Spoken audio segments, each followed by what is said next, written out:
అబ్రహాము నమ్మకమైన మనసు గలవాడని ఎరిగి దేవుడు అబ్రహామును ప్రత్యేకించాడనే విషయాన్ని చెప్పారు.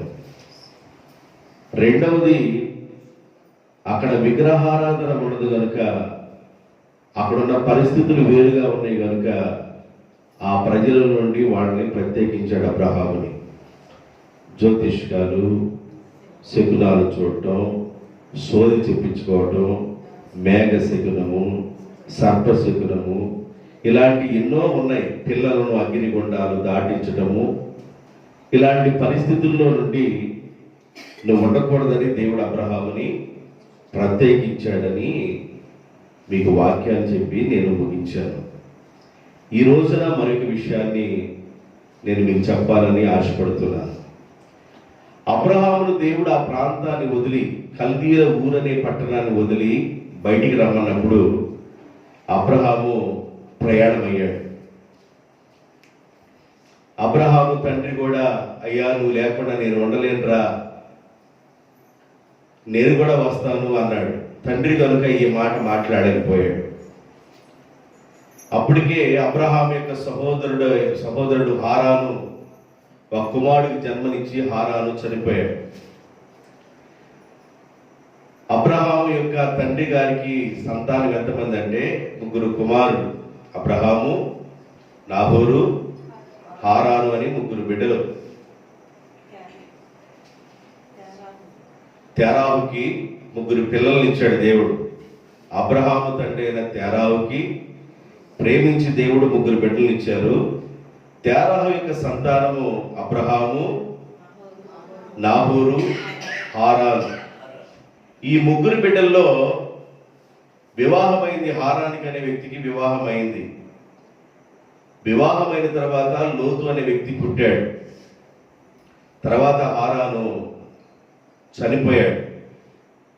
ఇప్పుడు అంటాడు అబ్రహాం దగ్గరికి వచ్చి, నువ్వు వెళితే నేను ఇక్కడ ఉండలేను, నేను కూడా వస్తాను అని లోతు అబ్రహాముతో మాట్లాడటం ప్రారంభించాడు. ఎట్లాగైనా రక్త సంబంధం కనుక కాదనలేక సరే బయలుదేరమని చెప్పాడు. వినండి, పిలిచింది దేవుడు లోతున, అబ్రహామున? పిలిచింది దేవుడు తెరాహున, అబ్రహామున? అబ్రహామున. దేవుని పిలుపు కలిగిన వ్యక్తులను వెంబడించడం ఆశీర్వాదము. దేవుడు పిలుపు కలిగిన వ్యక్తులని వెంబడిస్తే నీకు ఆశీర్వాదం వచ్చింది. దేవుని యొక్క పిలుపు చాలా ఉన్నతమైన పిలుపు. అది దేవుడు ఒక మనిషిని పిలిచాడు అంటే అది ఉన్నతమైన పిలుపు. అది ఆ ఉన్నతమైన పిలుపు కలిగిన అబ్రహామును లోతు వెంబడించిన కారణాన్ని బట్టి దేవుడు గొప్ప ఆశీర్వాదాలు వెంబడించే వాళ్ళకు కూడా వస్తాయి. బైబిల్లోకి వెళదాం. ఆదికాండము 12వ అధ్యాయము 4వ వచనం. యెహోవా అతనితో చెప్పిన ప్రకారము అబ్రహాము వెళ్ళెను. అబ్రహాముతో పాటు లోతు కూడా వెళ్ళెను.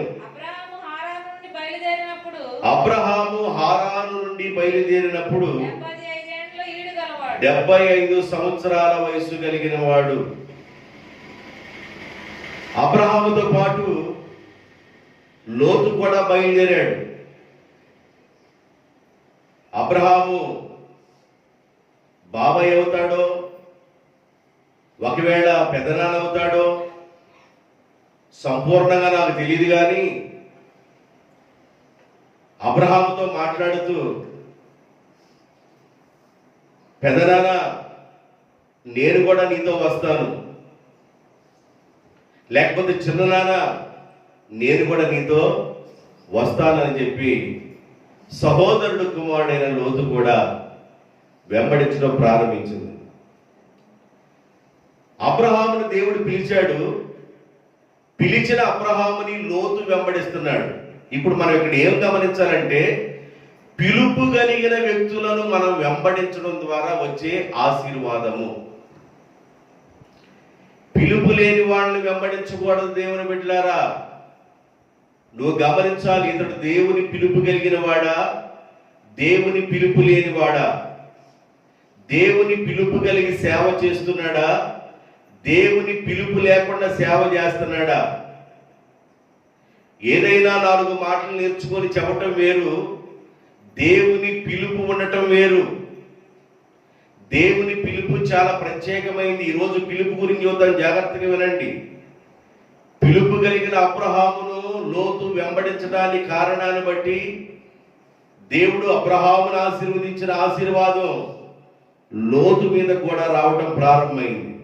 ఆదికాండము 13వ అధ్యాయము 5వ వచనం, అబ్రహాముతో కూడా వెళ్ళిన లోతునకును గొర్రెలు, గొడ్లు, గుడారములు అనగా ఇళ్ళు, ఒక ఇల్లు కాదు, గుడారములు ఉండెను గనుక అబ్రహాము లోతు కలిసి నివసించుటకు ఆ ప్రదేశము చాలకపోయెను. ఎందుకనగా వారి ఆస్తి వారు కలిసి నివసించలేనంత విస్తారమైన ఆస్తి పెరిగెను. అబ్రహాముని వెంబడించిన లోతుకి ఏమేమి వచ్చినాయి? గొర్రెలు వచ్చినాయి, గొడ్లు వచ్చినాయి, గుడారములు అనగా చాలా ఇళ్ళు. అబ్రహాము వదిలిపెట్టింది ఒక ఇల్లే, లోతు వదిలిపెట్టింది ఒక ఇల్లే. పిలుపు కలిగిన అబ్రహాముని లోతు వెంబడించడానికి కారణాన్ని బట్టి, అభిషేకము కలిగిన అబ్రహాముని లోతు వెంబడించుట కారణాన్ని బట్టి ఆశీర్వాదాలు ఎలాగున్నాయో చూడండి. మనం ఎవరిని పడితే వాళ్ళని వెంబడించకూడదు, గమనించాలి. షునేమిరాలు గమనించింది. ఆ ఊరికి వచ్చి పోవచ్చున్న దైవజనుడు పిలుపు కలిగిన వాడా కాదా? ఆ ఊరికి వచ్చి పోవచ్చున్న దైవజనుడు ఆత్మ కలిగిన వాడా కాదా? ఆ ఊరికి వచ్చిపోతున్న దైవజనుడు మరి దేవుని యొక్క పిలుపులో ఉన్నవాడా లేదా అని షునేమిరాలు గమనించి చాలా నెలల తర్వాత ఎలీషాని మరి ఆమె తన ఇంటికి చేర్చుకుంది. ఎలీషా ఎప్పుడైతే ఇంటికి చేర్చుకుందో ఆమె ఇంటిలో ఉన్న కొరత, ఆమె ఇంటిలో ఉన్న కొదువ తీర్చబడింది. ఎలీషాని చేర్చుకోవడమే కాదు, ఎలీషా కొరకు తన ఇంటి మీద చిన్న గది కట్టి అక్కడ ఒక మంచం వేసి అక్కడ ఒక దీపస్తంభం పెట్టి అక్కడ ఒక బల్ల వేసి ఆయన వచ్చినప్పుడు అక్కడ విశ్రాంతి తీసుకొని మా కుటుంబం కొరకు ప్రార్థన చేసి వెళతాడని ఆమె చేసిన ఉపకారాన్ని బట్టి ఆ ఇంటిలో ఎన్నో సంవత్సరాల నుండి ఉన్న కొరత తీరిపోయింది. కారణం ఏంటంటే పిలుపు కలిగిన ఎలీషాని షునేమిరాలు చేర్చుకున్న కారణాన్ని బట్టి. దేవుని బిడ్డలారా, పిలుపు అనేది చాలా ప్రత్యేకమైంది. ఈరోజు నేను పిలుపు కొరకే చెబుతాను, కొద్ది నిమిషాలు చెబుతాను. పిలుపు చాలా ప్రత్యేకమైంది. దేవుడు భూమి మీద ఎంతో మంది ప్రజలుంటే కల్దీల ఊరనే పట్టణంలో మెసొపొతేమియా ప్రాంతంలో మరి ఆ ప్రాంతంలో ఎంతో మంది ప్రజలుంటే అబ్రహామునే దేవుడు ఎందుకు పిలిచాడు? ఆ ప్రాంతంలో ఎంతో మంది జనాంగం ఉంటే వాళ్ళు ఎందుకు పిలవలేదంటే అబ్రహాము యొక్క మనసును దేవుడు చూశాడు. అబ్రహాము యొక్క మనసును దేవుడు చూశాడు. నమ్మకమైన మనసు కలిగిన వాడని దేవుడు ఎరిగి యెషయా ఇంటిలో 8 మంది సంతానం ఉన్నారు, మగ పిల్లలు. దేవుడు దావీదునే ఎందుకు ఏర్పాటు చేసుకున్నాడు? అబ్రహాముకి ఇష్మాయేలు పుట్టాడు, ఇస్సాకు పుట్టాడు, కెతూరాకి ఇంకా కొంతమంది పిల్లలు పుట్టారు. దేవుడు ఇస్సాకునే ఎందుకు పిలుచుకున్నాడు? ఇస్సాకుకి దేవుడు యోసేపునిచ్చాడు, యాకోబునిచ్చాడు. దేవుడు ఇస్సాకు యొక్క సంతానంలో యాకోబునే దేవుడు ఎందుకు ఏర్పాటు చేసుకున్నాడు? యాకోబు సంతానంలో 12 మంది కుమారులు ఉన్నారు. ఈ 12 మంది కుమారుల్లో ఆశీర్వాదం పొందింది యోసేపు కనబడతా ఉంటే, ఏర్పాట్లో ఉన్నవాడు యోధా కనబడతా ఉంటాడు. యోధా అనే దేవుడు ఎందుకు ఏర్పాటు చేసుకున్నాడు? ఇలా మనం చూస్తే దేవుని ఉన్నతమైన పిలుపునకు కలుగు బహుమానం మనం పొందాలని, ఆ పిలుపుని బట్టి మన ప్రయాసపడి ముందుకు సాగాలి. దేవుడు నన్ను పిలవాలి, దేవుడు నన్ను ఏర్పాటు చేసుకోవాలి, ఆయన పిలుపులో నేను ఉండాలి అని గాను ప్రార్థన చేసుకున్నట్లయితే, నీ మనసును చూసిన దేవుడు, నీ నమ్మకత్వాన్ని చూసిన దేవుడు, ఆయన ఒకవేళ నీకు దర్శనమిచ్చి, ఒకవేళ కలనిచ్చి దేవుడు నీతో మాట్లాడతాడు. అబ్రహాముతో మాట్లాడిన దేవుడు మనతో కూడా మాట్లాడతాడు. అబ్రహాము కాలంలో పనిచేసిన దేవుడు ఈ కాలంలో కూడా పనిచేస్తున్నాడు. ఆయన భూత కాలంలోను, భవిష్యత్తు కాలంలోను, వర్తమాన కాలంలోను ఆయన ఒకే రీతిగా పనిచేస్తున్న దేవుడు. Present tense, past tense, future tense లో ఆయన ఏకరీతిగా ఉన్న దేవుడు. ఆయన ఏకరీతిగా ఉండి పనిచేస్తున్న దేవుడు. జరిగిపోయే కాలంలో మాట్లాడే దేవుడు జరుగుతున్న కాలంలో మాట్లాడుతున్నాడు. జరగబోయే కాలంలో కూడా దేవుడు మాట్లాడతాడు. పిలుపు కలిగిన అబ్రహామును లోతు వెంబడించడాన్ని బట్టి లోతుకి ఏమేమి వచ్చినాయి? గొర్రెలు, గొడ్లు, గొడారములు, ఇవన్నీ గాక వారు కలిసి నివసించుటకు ఆ ప్రదేశము చాలకపోయిను. ఎందుకనగా వారి ఆస్తి వారు కలిసి నివసించలేనంత విస్తారమైన ఆస్తి పెరిగిపోయింది. అంటే అబ్రహాం గొర్రెలు ఇస్తే లోతు కూడా, అబ్రహాం గొడ్లు ఇస్తే లోతు కూడా గొడ్లు వచ్చింది. ఇలాగా అబ్రహాము మీదకి ఏ ఆశీర్వాదం అయితే రావటం ప్రారంభమైందో, ఆ ఆశీర్వాదం వెంబడిస్తున్న వ్యక్తికి కూడా రావటం ప్రారంభమైంది. అందువల్ల మనం ఎవరిని వెంబడించాలి అని అంటే, దేవుని ఆత్మ కలిగిన వాడిని, పిలుపు కలిగిన వాడిని వెంబడించాలి. అబ్జర్వేషన్ చేయాలి. మనం దేవుని ఆత్మ కలిగిన వాడు, పిలుపు కలిగిన వాడా కాదా, ఆత్మ కలిగిన వాడా కాదని నువ్వు అబ్జర్వేషన్ చేయాలి, పరీక్షించాలి. ఫరో రాజ్యంలో చాలా మంది జ్యోతిష్కులు ఉన్నారు, సోదిగాండ్రులు ఉన్నారు, శకునాలు చూసేవాళ్ళు ఉన్నారు, ఎంతో మంది ఉన్నారు. ఫరో రాజు గారికి వచ్చిన కళని వివరించి చెప్పడానికి శక్తి సామర్థ్యాలు లేవు. యోసేపుని పిలిపించినప్పుడు అన్యుడిగా ఉన్న ఫరో రాజు యోసేపు నుంచి అంటాడు, ఇతడు వలె దేవుని ఆత్మ కలిగిన వాడును మనము కనుగొనగలమా అన్నాడు. ఒక అన్యుడిగా ఉన్న ఒక రాజు యోసేపులో దేవుని ఆత్మ, పరిశుద్ధమైన ఆత్మ ఉందని ఒక అన్యుడైన రాజు సాక్ష్యమిస్తున్నాడు. దేవుని ఆత్మ కలిగిన వాడిని, పిలుపు కలిగిన వాడిని మనము వెంబడించాలి.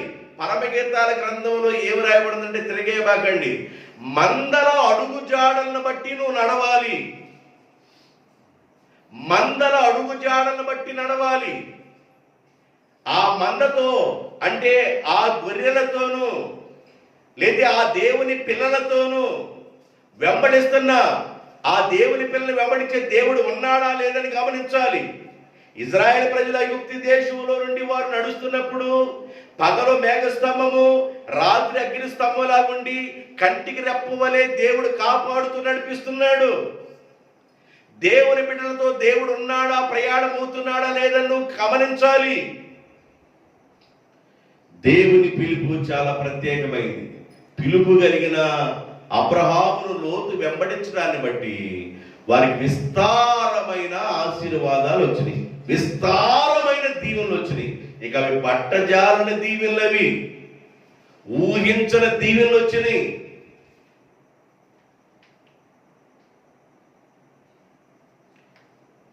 దేవుడు ఎలాంటి పిలుపు పిలిచాడు, దేవుడు ఎలాంటి వాడు, ఆయన పిలుపులో ఉన్న ప్రభావం ఎలా ఉంటుందో నేను మీకు కొన్ని మాటలు చెబుతాను. అపోస్తుల కార్యం 7వ అధ్యాయము 2-3 వచనాలు.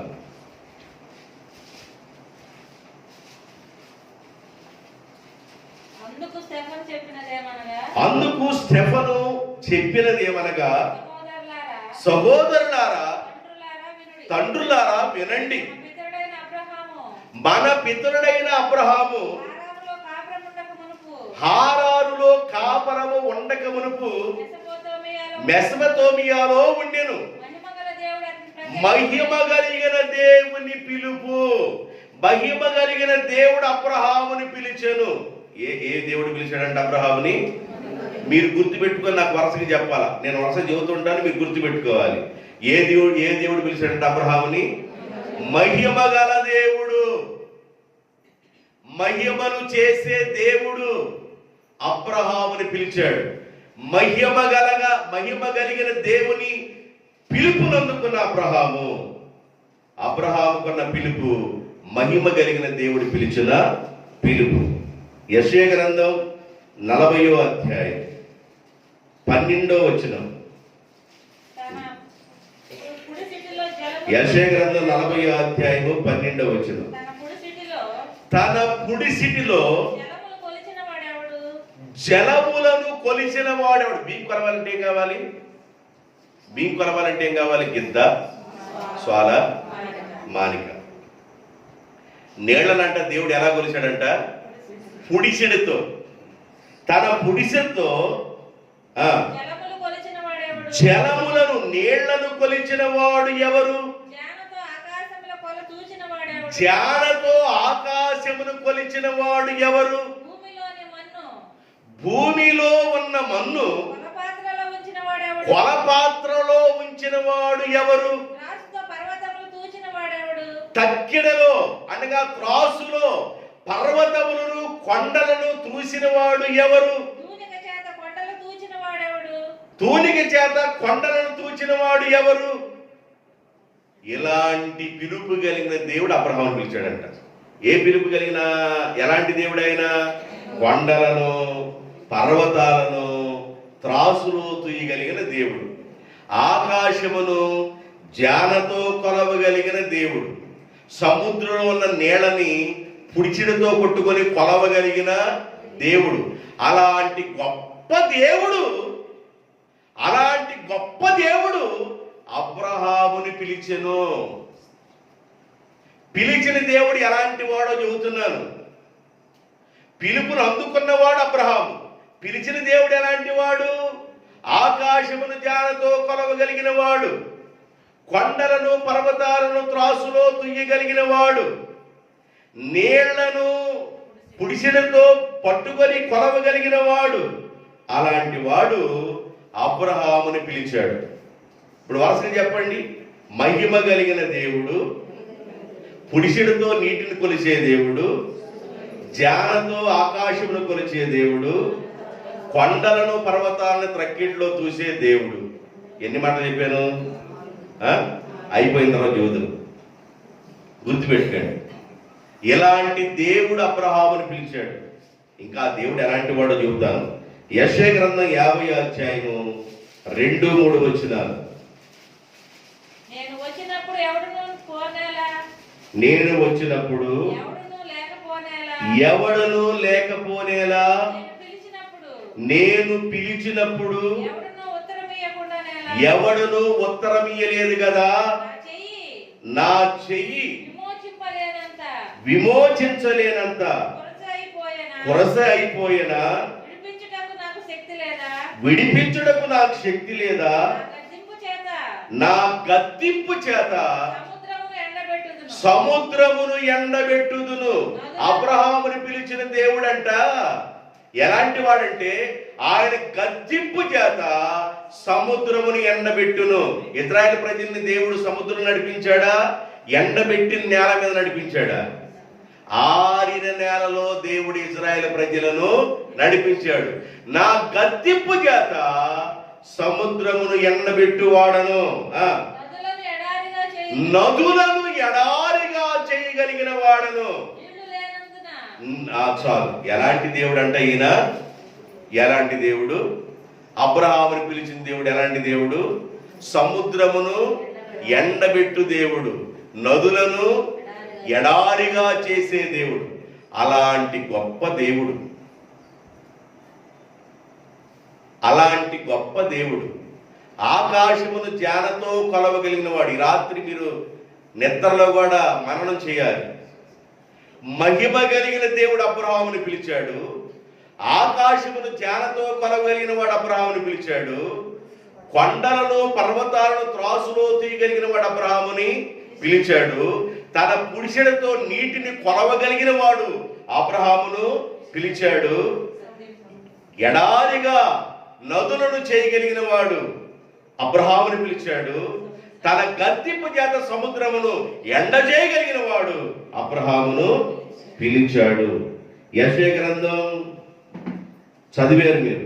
కీర్తన గ్రంథం 147వ కీర్తన 8వ వచనం, 147వ కీర్తన 8వ వచనం, 146వ కీర్తన 6వ వచనం.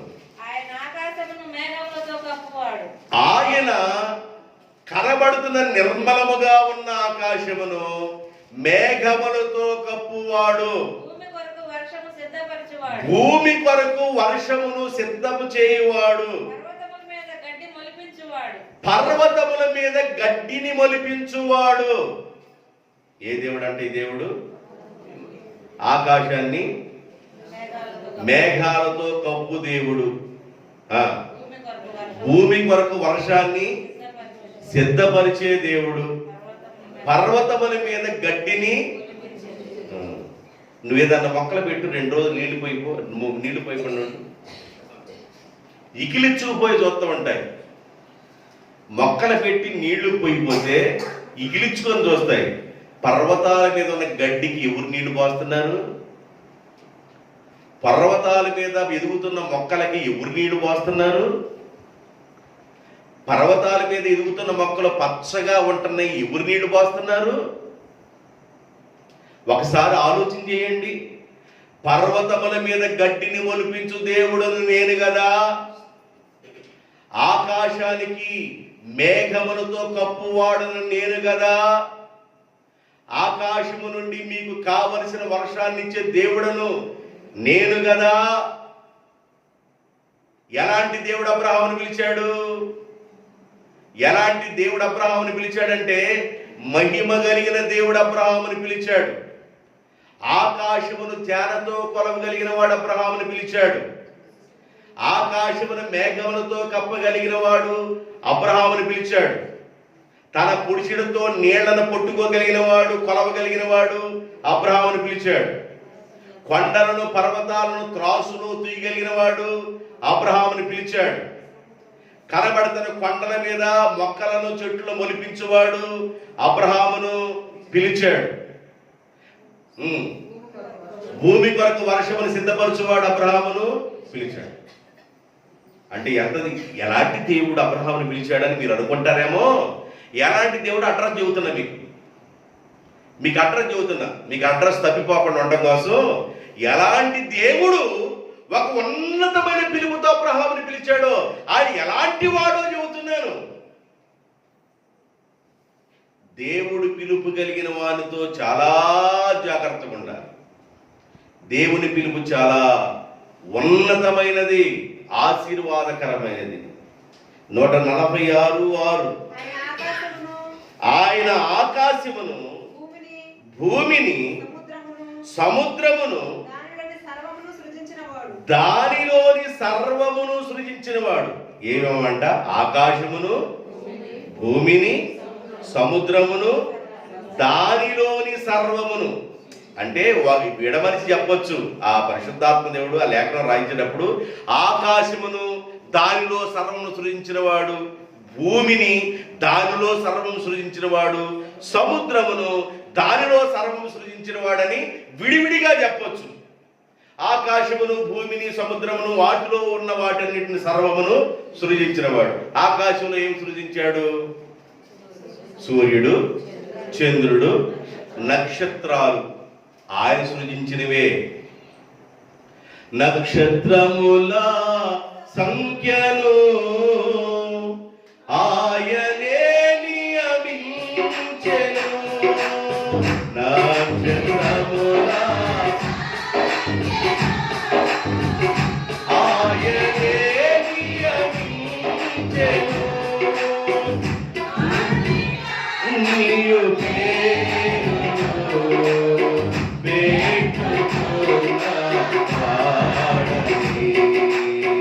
వాటిక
నీకి స్తోత్రము గానము చేయుటయే నీకి మనమందరము స్తుతి.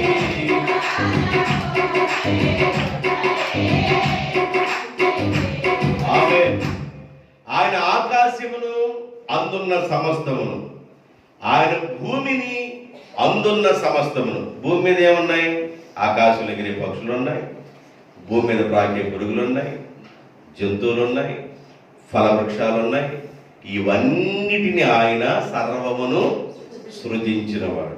సముద్రమును అందులో ఉన్న సర్వమును సృజించినవాడు. సముద్రంలో ఏమేమి ఉన్నాయి?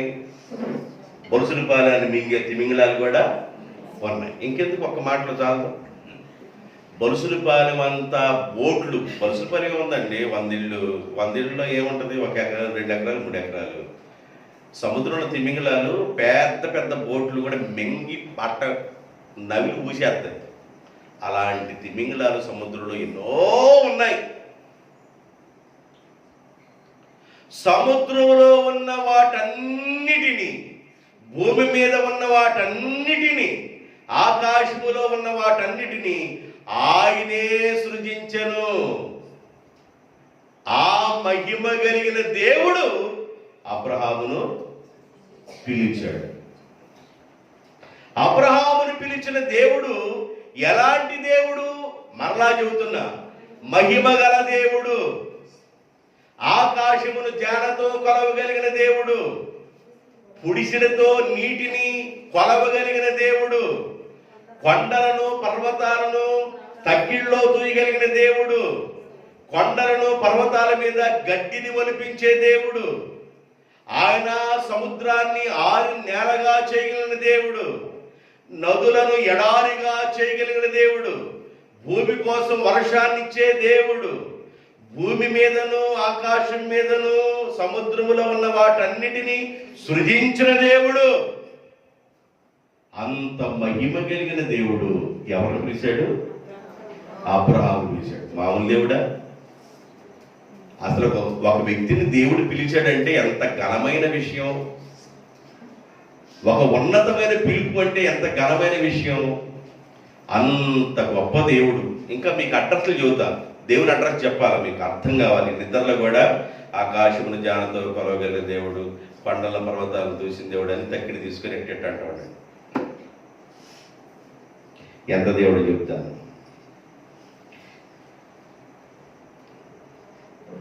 యెహెజ్కేలు గ్రంథం, యెహోషువ గ్రంథం 10వ అధ్యాయం 11వ వచనం.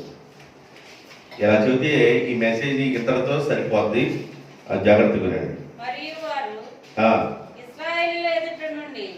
ఇజ్రాయేలీల ఎదుట నుండి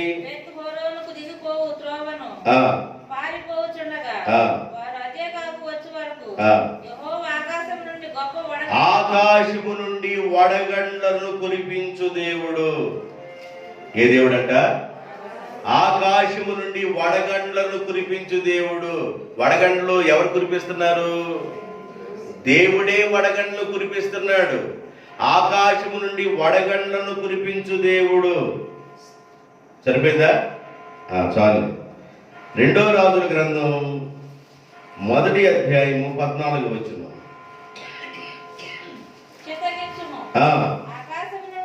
ఆకాశము నుండి అగ్నిని కురిపించు దేవుడు. ఏందంట? ఆకాశం నుండి వడగండ్లు కురిపించే దేవుడు, ఆకాశం నుండి అగ్నిని కురిపించే దేవుడు. ఎప్పుడన్నా కురిపించాడు దేవుడు ఆకాశం నుండి అగ్ని? అగ్ని ఎప్పుడన్నా కురిపించాడా? ఎక్కడ కురిపించాడు? ఏలే కాలంలో అగ్ని. మరి సొదొమ గొమొర్రా పట్టణం మీద అగ్ని అనేది మధ్యాహ్నప్రాయమే. సొదొమ గొమొర్రా పట్టణం మీద అగ్ని కురిపించిన దేవుడు. ఏలే కాలంలో ప్రార్థన చేసినప్పుడు ఆకాశం నుండి అగ్ని కురిపించిన దేవుడు. అంటే ఎంత దేవుడు మనం ఆరాధించే దేవుడు? ఆకాశం నుండి అగ్ని కురిపించే దేవుడు, ఆకాశం నుండి వడగండ్లను కురిపించే దేవుడు. అంత గొప్ప దేవుడు అబ్రహాముని పిలిచాడు. 6వ అధ్యాయం 18వ వచనం. 2వ దినవృత్తాంతాల గ్రంథం 6వ అధ్యాయము 18వ వచనం. 2వ దినవృత్తాంతాల గ్రంథం 6వ అధ్యాయం 18వ వచనం. దేవుడు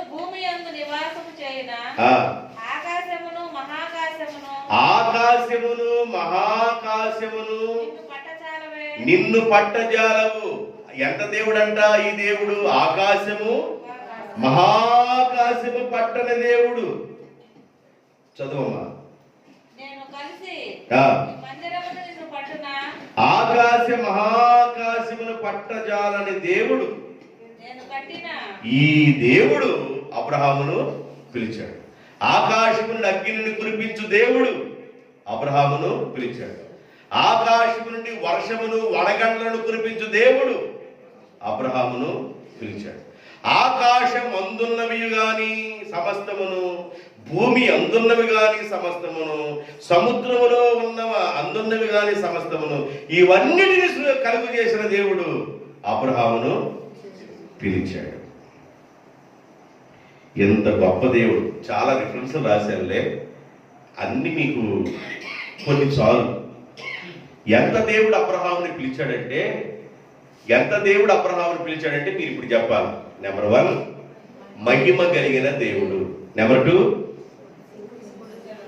తన పురుషుడితో నీటిని కొలవగలిగిన దేవుడు. నెంబర్ 3 ఆకాశమున జానతో కొలవగలిగిన దేవుడు. నెంబర్ 4 పర్వతాలను కొండలను త్రాసులో తుయ్యగలిగిన దేవుడు. నెంబర్ 5 సముద్రమును ఎండజేయు దేవుడు. నెంబర్ 6 నదులను ఎండజేయు దేవుడు. నెంబర్ 7 పర్వతముల మీద గడ్డిని మొలిపించు దేవుడు. నువ్వు నీళ్లు పోసినా ఇగిలిచిపోయి ఎండిపోతుంటాయి, నీళ్లు పోయిపోయిన ఆయన గడ్డిని మొలిపిస్తున్నాడు. నెంబర్ 7 ఆకాశమందున్నవి గాని భూమి అందున్నవి గాని సముద్రం అందున్నవి గాని సమస్తమును ఆయనే సృజించెను. నెంబర్ 8 ఆకాశము నుండి వర్షమును కురిపించు దేవుడు, వడగండ్లు కురిపించు దేవుడు. నెంబర్ 9 ఆకాశము నుండి అగ్ని కురిపించు దేవుడు. నెంబర్ 10 ఆకాశ మహాకాశములు పట్టని ఎంత దేవుడు! ఎవరు పిలిచాడు? అబ్రహామును పిలిచాడు. అబ్రహామును పిలిచిన దేవుడు ఎలాంటి వాడు అనంటే ఇవన్నీ మీకు గుర్తు రావాలి. ఇంత గొప్ప దేవుడు తన ఉన్నతమైన పిలుపుతో అబ్రహామును పిలిచాడు. మెస్పతోమియాలో ఉండగా, కల్దీల ఊరనే పట్టణములో ఉండగా అబ్రహామును దేవుడు పిలిచాడు. అబ్రహామును పిలిచి దేవుడు ఆ ఊరు నుండి ప్రత్యేకించాడు, ఆ ఊరు నుండి సపరేట్ చేశాడు. నీవు గాని నా మాట వింటే అబ్రహాం, నీ మూలముగా భూలోకములో ఉన్న జాతులు జనాలన్నీ దీవించబడతారు. అబ్రహాము ఎంతగా దీవించబడతారంటే ఆకాశ నక్షత్రముల వలె, భూమి మీద ఇసుకురేణువుల వలె నీ సంతానము దీవించబడతారు. అంత మాత్రమే కాదు, వెండిని ఇస్తారు, బంగారం ఇస్తారు, పశువులు ఇస్తారు, గొర్రెలు ఇస్తారు, మేకలు ఇస్తారు, గాడిదలు ఇస్తారు, ఒంటెలు ఇస్తారు, దాసీలను 318 మంది పనివాళ్ళు దేవుడు అబ్రహాముకి ఇచ్చాడు. ఎంతగా దీవించిన దేవుడు, ఎంతగా ఆశీర్వదించిన దేవుడు, అబ్రహాముని పిలిచిన దేవుడు మనల్ని కూడా పిలుస్తున్నాడు. ఏమని పిలుస్తున్నాడు మనల్ని? ప్రయాసపడి భారము మోయుచున్న వారులారా, బాధల్లోనూ గోదల్లో ఉన్న వారులారా, నా దగ్గరికి రండి, నేను మీకు